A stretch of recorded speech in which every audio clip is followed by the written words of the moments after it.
Okay, another day, another expensive frame coming out of Specialized. We just covered the SL7 tarmac recall, the fork issues. So problem with the headset spacer causing a fork issue, etc., etc. We just covered that Specialized SL7 recall. You heard it here first. It's not the website yet. What we do have on the website is the new Crux. CX is dead pretty much, and we're going to go with gravel. This is a diverge killer. This is a roubaix killer. I actually think this is a good. This looks legit, and I'll tell you exactly why. I mean, the price is laughable, but hey, in 2021, in comes to cycling, you got to sort of hustle people for them to respect your product. If you don't charge an arm and a leg, the raffle wannabes don't respect you. So this is an S-Works Crux, interesting colorway. Not a fan of that at all. That color. They got another colorway. We just got one color. Oh, there we go. I like that. I mean, this is what I like. This is the same as my Tarmacs, SL2 and 4 and etc. etc. This is an SL3 colorway. This is a great. The black, the white logo, classic S-Works. This looks good. But yeah, better than the Diverge. Doesn't have a proprietary part. Let's go from the back to the end. Just got standard through axle, BSA bottom bracket, so easy to work on, easy to get parts for. Fits like all the cranks pretty much. And a 27.2 posts with the standard external clamp. You know, what more can you ask for? And the fork, it's going to be proprietary, but you know that's the only neg here. All right, so $7.5 grand. It's super light. Super light frame means it's going to crack really easy on basic crashes. All right, so an extra 100 grams is a lot of strength you get.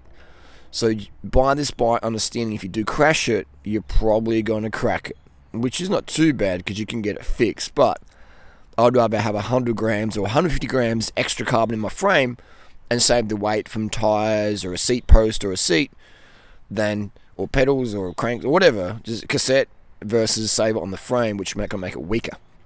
Let's read the video. So far, I'll give this bike a thumbs up. Laughable price, but I enjoy the non-proprietary part. So credit's got to get given where credit's due. All right, let's watch the marketing propaganda. Let's go.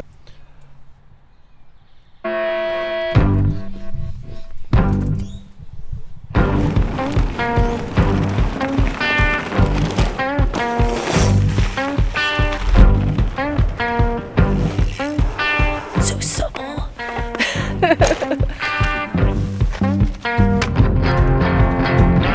Yeah, it really just comes alive once you leave the road. This place just feels fast.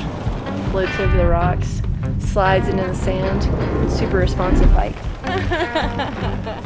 It's like a gravel dream, or a dream made of gravel. Really hooks up in the corners.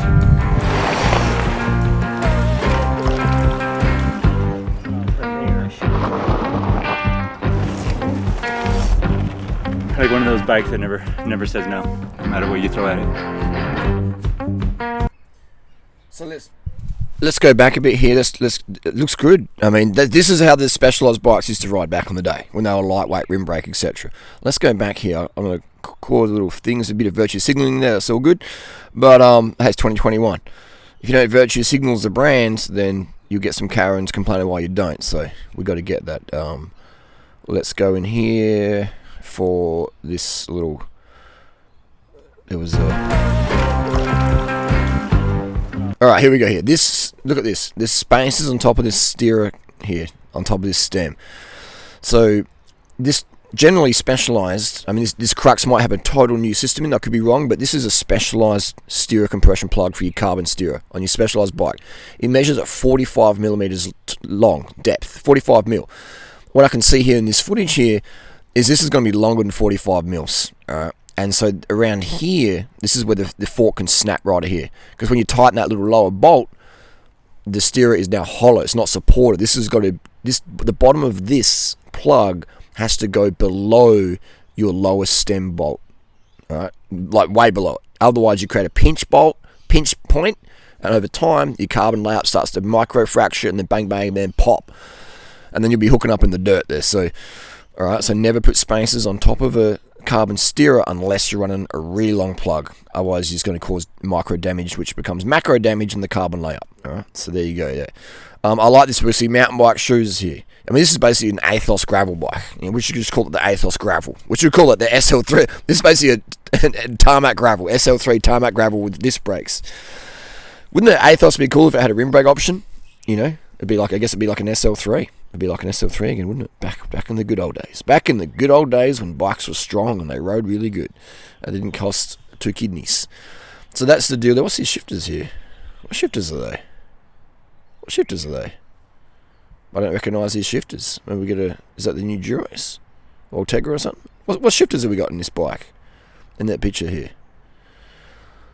What's this chick saying? Let's have a look. Alright. So guys dropping the bike, bouncing it. Probably wouldn't recommend doing that. Alright, so looks like a SRAM Grupo. That was interesting. What shifters have we got in this bike here, people? Have we spotted something new here? You know? I mean, all this stuff you can do on your road bike anyway. I mean, I ride all this stuff on my road bike, no worries. But those shifters, I don't know what shifters they are. They're big paddles, aren't they? There's some big paddles. Anyone know what those shifters are down below? Are they the new Shimano? Let's go find out. Okay, so I had a bit of a look. I sent out a few emails to some people, industry contacts, but for me, I don't know what shifter that is. I don't know what shifter that is. It's got me stumped. I don't know what shifter that is. That could be the highlight of this video. The Crux looks good. Non-proprietary parts. I mean, I'd definitely be on the list, wouldn't it? And again, you know, you got the crazy price for the S-Works sticker, but you can just chuck an S-Works sticker on it, whatever you want, mate. If that's what you want, just chuck it on. Let's have a look at the bike lineup. This is the Australian website here, and we're going to go on to Athos Pro, blah, blah, blah, blah. We're going to go Adventure and Gravel. Alright, so we're going to go Crux. That's a cool colourway, isn't it? The pink and the blue. I like that. That stands out well. Alright, so we got that. So it's 4.7 for the frame set. Damn, they're really taking the piss, aren't they? These are made in China, by the way, which is fine, but I just think the price, man, it's like, here we go. So this one here for 6.3. Let's have a look. See here, 18,000 bucks. Imagine what sort of Yamaha or Honda you could get for 18 grand. All right, so the tires on this bike are really good. These are Specialized Pathfinders. They are a durianrider. Thumbs up as a gravel road tire. Fantastic tire. Specialized Pathfinder. I would say one of the best gravel tires out there. I did the Mawson Trail last year on them, which is a fantastic ride. So Pathfinders, definitely rate those as a tire. This is 6.3 Aussie retail. Yeah, what sort of rims have we got in here? Hopefully, for 6.3, you got to be getting carbon rims. All right, you've got to be getting carbon rims. Okay, DT G540 rims. What are these ones here?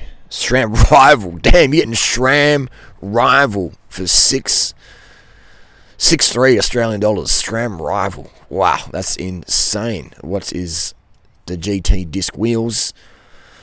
Aluminium. You're getting alloy wheels for 6.3. Wow. 6.3 Australian dollars. Damn. 6.3, man. Far out. 533 gram rim. So it's going to be a pretty strong rim. Not a bad rim. But damn, that's amazing, isn't it? Whew, wow. 6.3 for the money. Whoosh, jeez. Wow. I would definitely go a Pragma gravel breaker frame set, which is going to be about the same thing, a little bit stronger. Cool. But anyway, that's I'm going to give credit where credit's due. This is the best disc brake bike that Specialized sell, in my opinion. It's going to be a bit stronger than the Athos, and it's going to have better tyre clearance. So you may as well just get one of these instead of an Athos if you're in that sort of realm of wanting a disc brake bike from Specialized. Let's have a look. What is actually the best bike that Specialized sell in Australia right now? Let's have a look. See, it's always changing. We're going to keep up to date. I do have a bike buyer's guide at durianrider.com. Do they even sell rim brakes anymore? I mean, I've sort of lost tune of what's going on these days. They're still using Philippe Gilbert. Is that on his from 2019? Rides a different team now. That's interesting, isn't it? I guess it's all good. Part of the deal. We got it looks like they've just cancelled Rim brake has been cancelled. Wow, they have. They've cancelled rim brake. There's no rim brake bikes on the lineup of Specialized. Wow, damn. I'll take it back. I'm wrong. They do have one.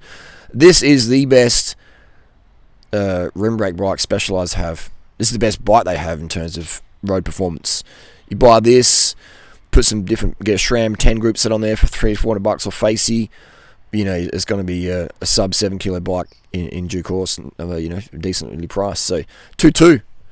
So Specialized still do sell a good bike, and this LA, I've seen one of these in the flesh. Looks great, rides great.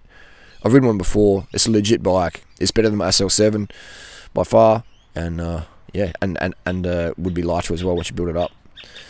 That's the video. The Crux. I give it a thumbs up. Non-proprietary parts. Gives a thumbs up. The price insane, but hey.